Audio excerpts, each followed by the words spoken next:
Senator Graham, welcome to Hub Dialogues and congratulations on the book. Thank you. Thank you. Uh, I grew up in the 1980s and 1990s when economic freedom seemed to be on the ascendancy. It's up against a lot of criticism and even rivalrous economic models today. Let's start with your decision to produce a book defending economic freedom. Why was it important in your mind? And as importantly, why do you think it's come under such sustained attack? Well, I thought the book was important, Sean, because uh, what I perceive as being the myths of in fact, the seven great myths of American capitalism today, paradoxically, are virtually accepted doctrine. Yes. And so I thought the time was right, given that conventional wisdom has such a distorted view of the historical and economic facts as they relate to the Depression, the Industrial Revolution, the progressive era regulatory apparatus, its birth and being killed by the Carter administration, Yes. the financial crisis, the whole trade issue, the myth Yes. being that trade has hollowed out American manufacturing and been harmful to America. And then Yes. you've got two contemporary issues, uh, poverty and inequality. So I decided that this book needed to be written because we needed to set the facts straight. And the facts are on our side. I also decided on writing the book because today, so many people hold views that are based on assumptions they have about how the world works Yes. that are demonstrably false. And for example, if you asked Schumer and Thune, the two leaders of the Senate, how they stand on a series of uh, um, issues related to the role of government in a free society, they're going to be very different. Yes. But if you ask them, what happened during the Industrial Revolution at the birth of capitalism? Schumer's going to say capitalists got rich and the worker was impoverished. Well, it's a totally misreading of the period. Thune is going to say everybody benefited.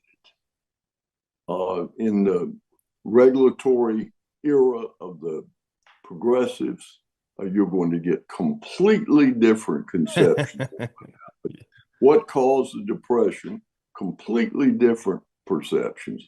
So it's tempting to say, well, Schumer is a liberal and Thune is a conservative, but it's more than that.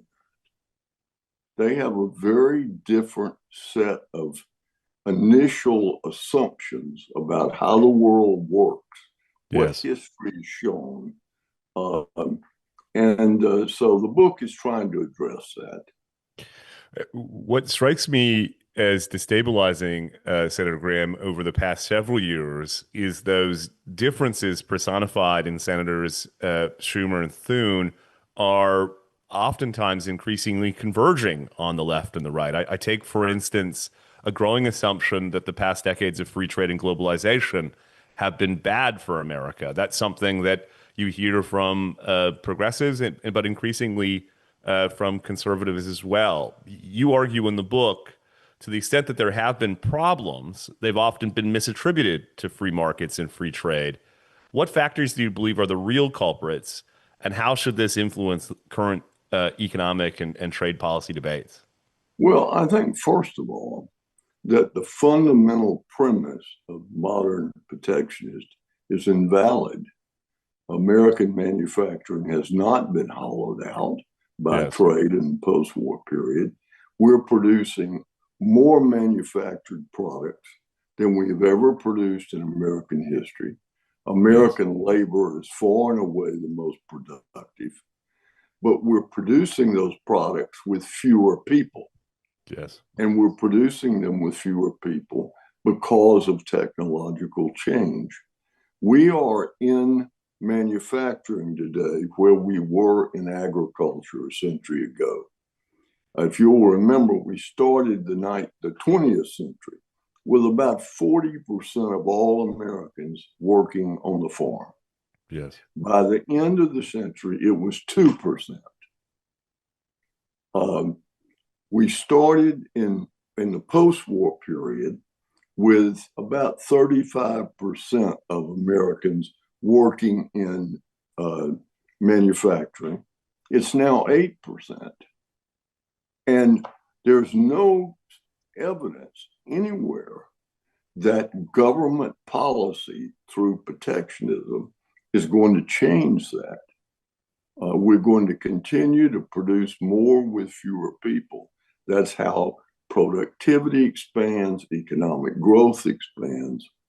And this idea that our jobs have been taken away by trade, it is true that there has been a consolidation in terms of the ability of fewer people to produce more goods and services.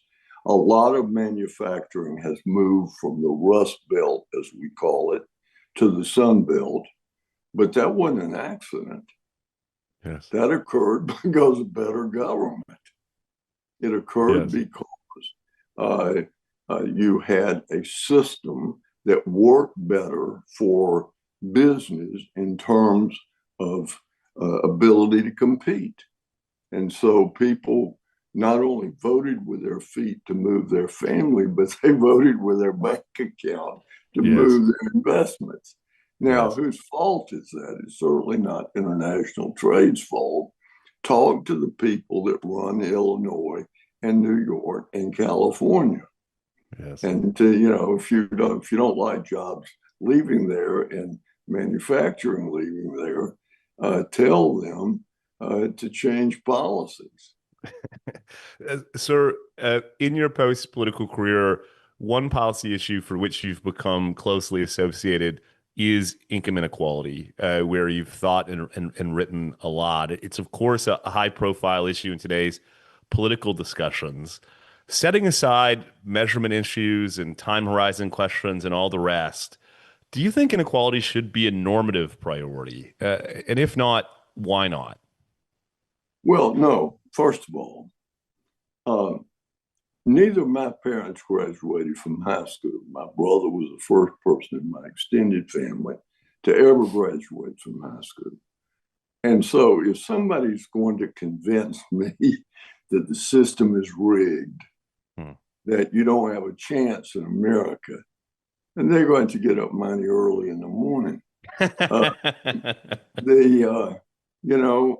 America has worked for me. America works for you if you work for America. Obviously, if you can be born rich and beautiful and brilliant, do it. I wish I could have done it, but I wasn't any of those things. So let me just address several things. First of all, please. There are some very rich people because we now have a worldwide market. If you come up with a new and powerful idea, you can become rich beyond any imagination that people would have had even 100 years ago. Yes. As you saw the front page article in the Wall Street Journal about 14 people that are mega wealthy. But are you poor because they're richer? Take Elon Musk.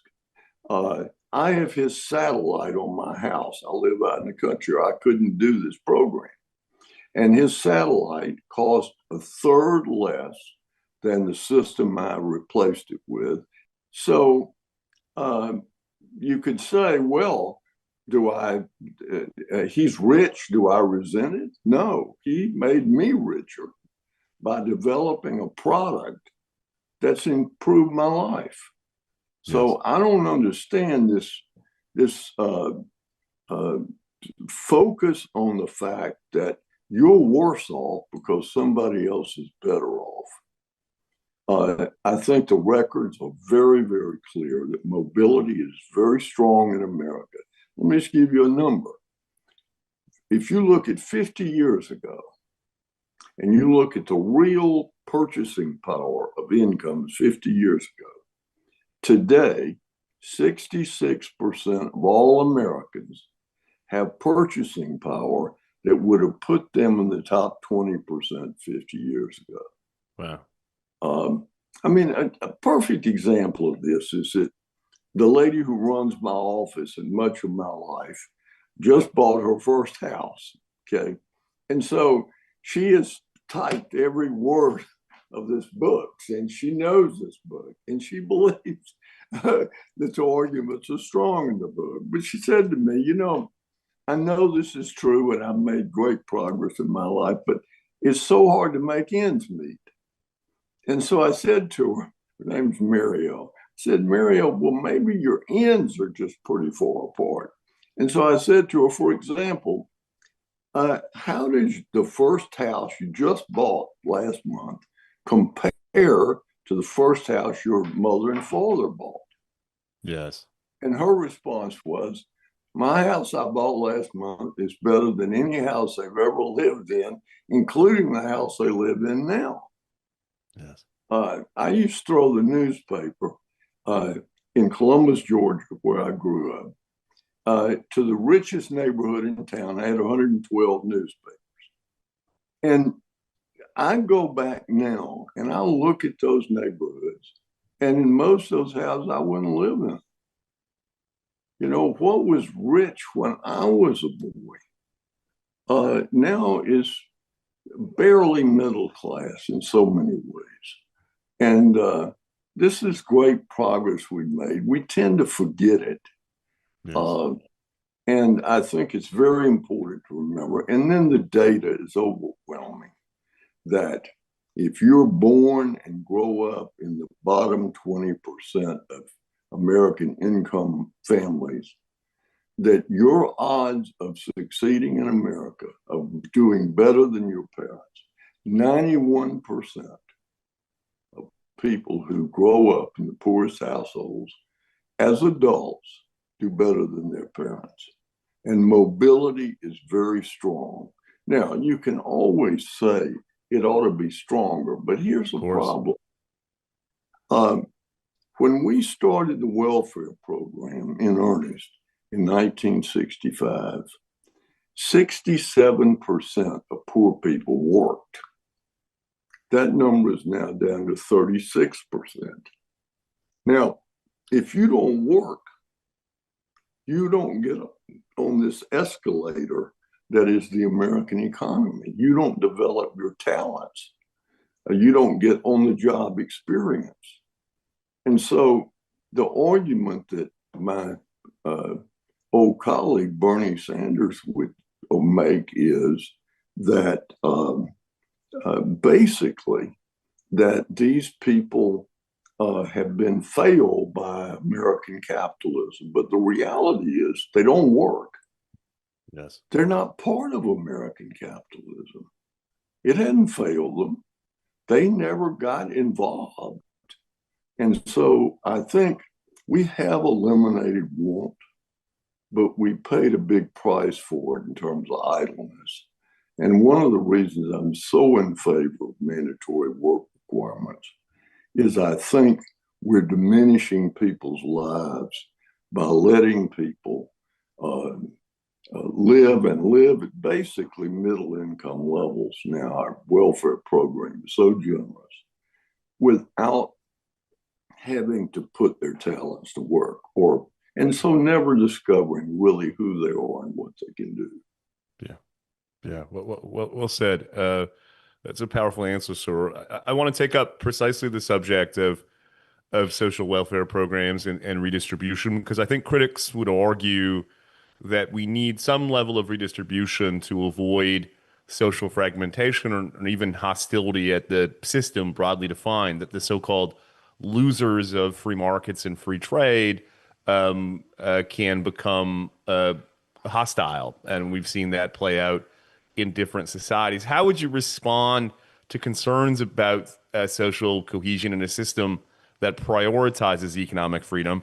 In other words, Senator, is a degree of redistribution essentially necessary to purchase social license, if I can put it that way, for a dynamic market economy? And if so, how do you think about the trade-offs? Well, first of all, I've never argued that we shouldn't help needy people. Uh, I would have to say, in my 25 years in public life, the great frustration I felt was we never found a way to help people without destroying part of their ability or willingness to help themselves. Yes. So, people that have problems, that can't work, that can't take care of themselves, and their family can't take care of them, then I'm in favor of a program to provide assistance to those people. But what I want to do is where people can do things for themselves, I want to try to help them and encourage them to do it. And it's not out of meanness that I want to make somebody work.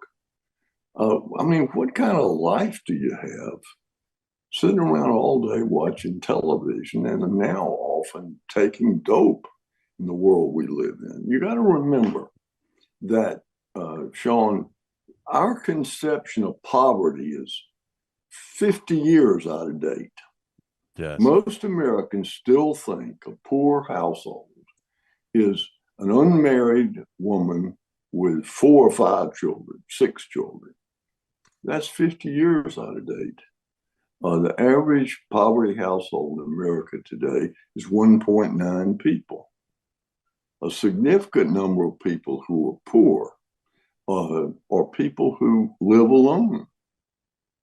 And so it's not because I got hostility to these people. It's because I'm human and I want people to have better lives, that I want these people to get involved in the economy. And another thing, one of the reasons that I take education so seriously is, first of all, it's the reason I'm sitting here looking in this iPad, is in America, for most people who aren't, beautiful or talented or brilliant, education is a ticket out. My mother worked 20 years to eliminate 2 jobs in the local cotton mill, my brother's job and my job. And she eliminated them by prodding us to go to school. And so I'm very much in favor of school choice, not because it's the be all and end all, may not even be the best system that we'll ever find, but it's better than what we got now. Yeah. And I often thought, when I was in the Senate, of the school systems in my state, Texas, where they're talented people and their talent is never discovered. Yeah. And it's wasted for them and it's wasted for the country.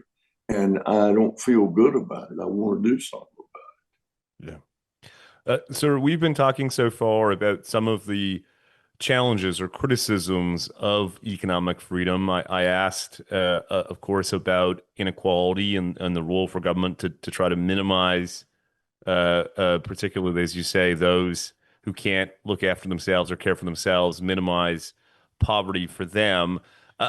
Another argument you increasingly hear is that it's malfunctioning, that the growth and productivity gains that we achieved in the early years of the rise of economic freedom have seemingly hit up against some kind of wall.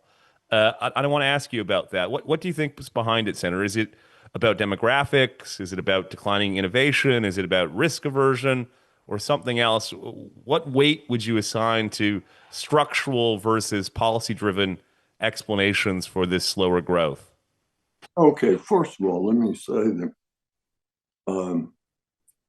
there is no one can dispute on a factual basis that societies that have strong rules of law and that have great degrees of economic freedom are more productive and richer.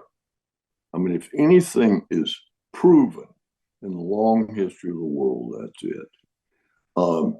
Productivity appears to be declining. Now, this is what I think is happening. I think, first of all, we've had a massive growth in government control of the marketplace. Government is dictating more and more investment. We have put trillions of dollars into investments based on government decisions, hundreds of billions during the Biden administration in making computer chips. Yes. And the world's most knowledgeable maker of computer chips in Taiwan, who has committed to build a big facility in Arizona, says, well, we believe that we can, with these subsidies, that we can make chips here that are only 50% more expensive than chips in Taiwan. Well, how effective was that investment made by government? Are we now, as we can't sell those chips, are we going to make American firms buy them at 50% above market? And then are we going to protect them from competition from people that have got computer chips that are cheaper? And some of this is spilled over to the new administration in terms of government making decisions. So first of all, government is making too many decisions about how private wealth is invested. Okay, first. Secondly, government is imposing regulations that drive up costs and lower efficiency. And then there is a technical factor. And we don't have a clear way of measuring it yet, but it clearly exists. If technology allows people to produce more tons of steel, it's easy to measure because you got more tons of steel, okay? But when technology invents this and you've got nothing to measure it against, how do you measure the value of this? I was talking to a famous economist at Harvard, and we were talking about new technology and the difficulty of measuring its value. If I had to choose between never having another iPhone or giving up my house, I'd give up my house. But yet, it came into the Consumer Price Index 15 years after it was developed, and we missed all the decline in prices, improvement in quality. So some of this is measurement error, but whatever it is, it has nothing to do with freedom. More freedom, more growth. But I'm not talking about freedom as a license to go out and do whatever you want. I'm talking about freedom within a system of the rule of law and the enforcement of contracts. In that system, which is the system that has worked miracles throughout the history of the world, we can have more and be happier. Well, one of the challenges to that system, as you characterize it, at least in the eyes of some of its critics, is the rise of China's state-led capitalist model. Why don't you assess its rise, including, Senator, your the strengths and weaknesses as you see it? Well, first of all, China was a poverty-ridden country that was barely feeding itself under Mao.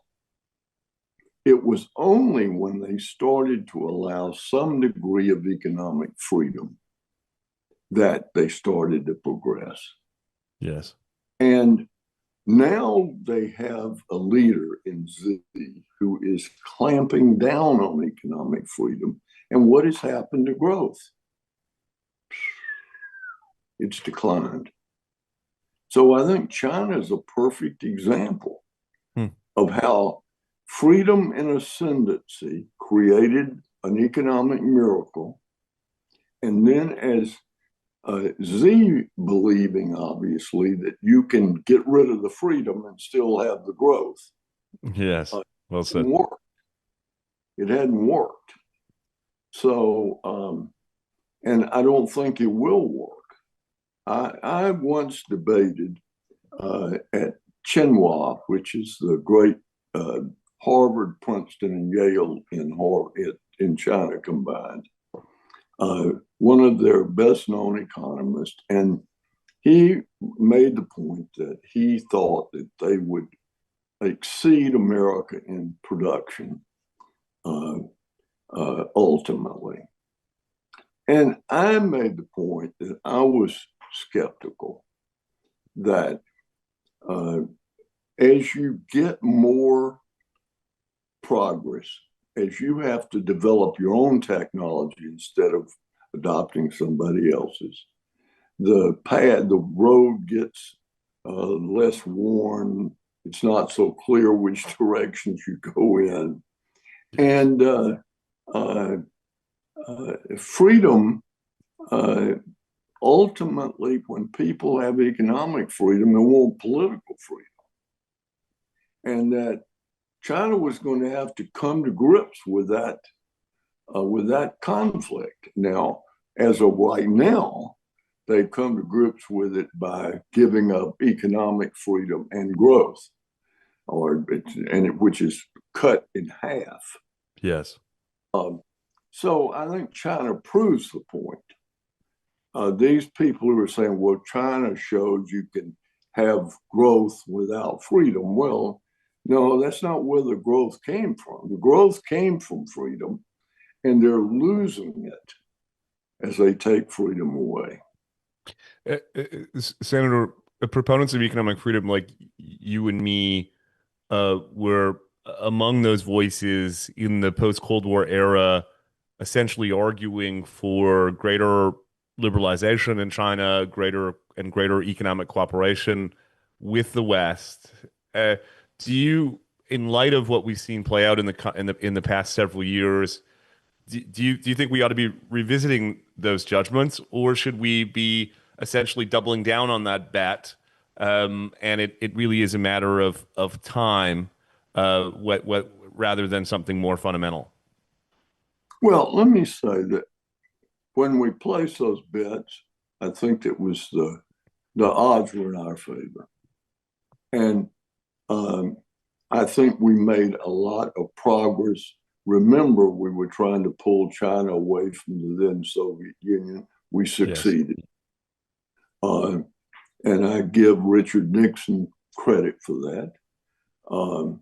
We were trying to promote prosperity in the world. I think we achieved a large part of that goal. I think China is going through a period now where their government is not as conducive to growth as it has been. I think that is a detriment to them. We, in fact, have been going through a period where our administrations are not conducive to growth either, or not as conducive as they might be. But that doesn't mean America is forever on that path. Just remember, when I went to Congress, the inflation rate was 21%, and interest rates were 18%. And we changed it. Yes. We stopped the inflation. We had 25 years of strong growth. So things could change in China. Now, what should we do now? Well, we need a strong defense. And we need you have peace through strength. And we need to convince China that any kind of military expansion, such as in Taiwan, is not in their interest. I think that's the first thing. And there's no cheap way to do that. It requires strong defense and a commitment and the credibility that comes with people believing we not only have the power, but we use it, which has been a problem for America in the post-war period. And then there's a question about what is our relationship with China? Well, we have some people who think that we should just have no relationship with China. Well, first of all, 15 years ago, China had 6% of its GDP that came from trade with the United States and 3% that came from trade between China and the developing world. Today, it's reversed. 3% of their GDP comes from trade with the United States and 6% with the developing world. Are we more secure today than we were 15 years ago? I don't think so. That's interesting. Finally, I don't trade with people because I love them. I do it because in my interest. And so I think what we ought to do is trade with China when it's in our interest to do it, and not do it when it's not in our interest. But and final point on this, a war between the United States and China must never be fought. That ought to be our objective. It's just unthinkable, the potential consequences of it. And so you make it where it doesn't happen. That's the policy that I would follow. Sir, we've been talking about the case for economic freedom, some of the challenges that economic freedom has faced in the past several years. I want to wrap up with a couple of questions about where we go next.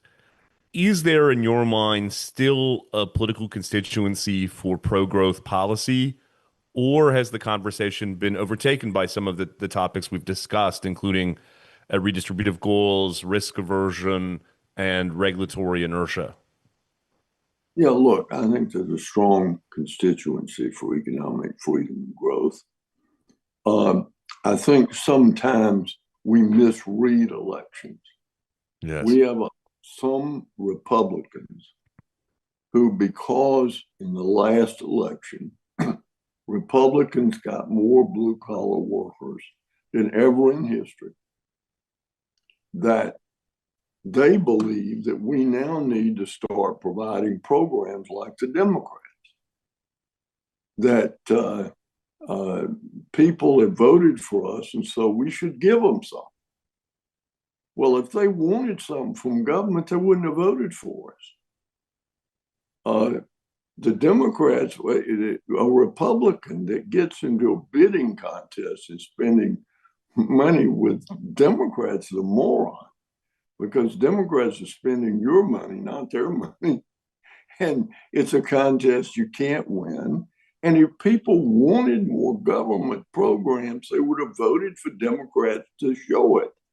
They voted for Republicans because they want more opportunity and more freedom. They want better jobs. They want more chances for their children to get ahead. They want better schools. They don't want teachers proselytizing to their 5-year-old son about, well, what his real gender is. And they don't want boys and girls bathrooms. And anybody that does is clearly out of touch with the thinking of ordinary people in this country. So I think, this idea that people want more government, they don't want more growth. We just had an election that proves that that's not true, but we have Republicans that believe the message of the election is, well, people on Medicaid that aren't working voted for us. Well, maybe that says they want They want a job, they want a better economy, and they want to get off Medicaid and get Blue Cross Blue Shield. Yeah. But you got Republicans who are saying now, well, we got to pay people that don't want to work. We've got to provide them with Medicaid. There are many people who think differently than I do. And of course, the free country. And I'm happy for them to think however they want to think. But I don't think the facts bear it out. And I think one thing this book, The Triumph of Economic Freedom, Debunking the Seven Great Myths of American Capitalism, shows beyond, nothing shows anything beyond the shadow of a doubt, but makes a clear-cut, fact-based argument that economic freedom works and that government, beyond its basic role in providing for a system of laws and property rights and protecting people in their economic and physical security, that once it gets beyond those things, it starts doing harm. Sir, that's a brilliant place to wrap up the conversation. What a thoughtful case for economic freedom and its ongoing importance in our society. Senator Phil Gramm, thank you so much for joining me at Hub Well, and Dialogues. listen, Sean, and for the people who listen to your podcast, don't get discouraged. Never underestimate the power of an idea. Freedom works, government doesn't work. Ultimately, people figure it out. Americans get excited, mad, they fall in love, but in the end, they have good sense, and they force some good sense on the government. That's a brilliant way to wrap up. The whole world, Senator Gramm, is counting on that good sense. Thanks so Yeah, I much. know they are. And so am I. Thank you, Sean.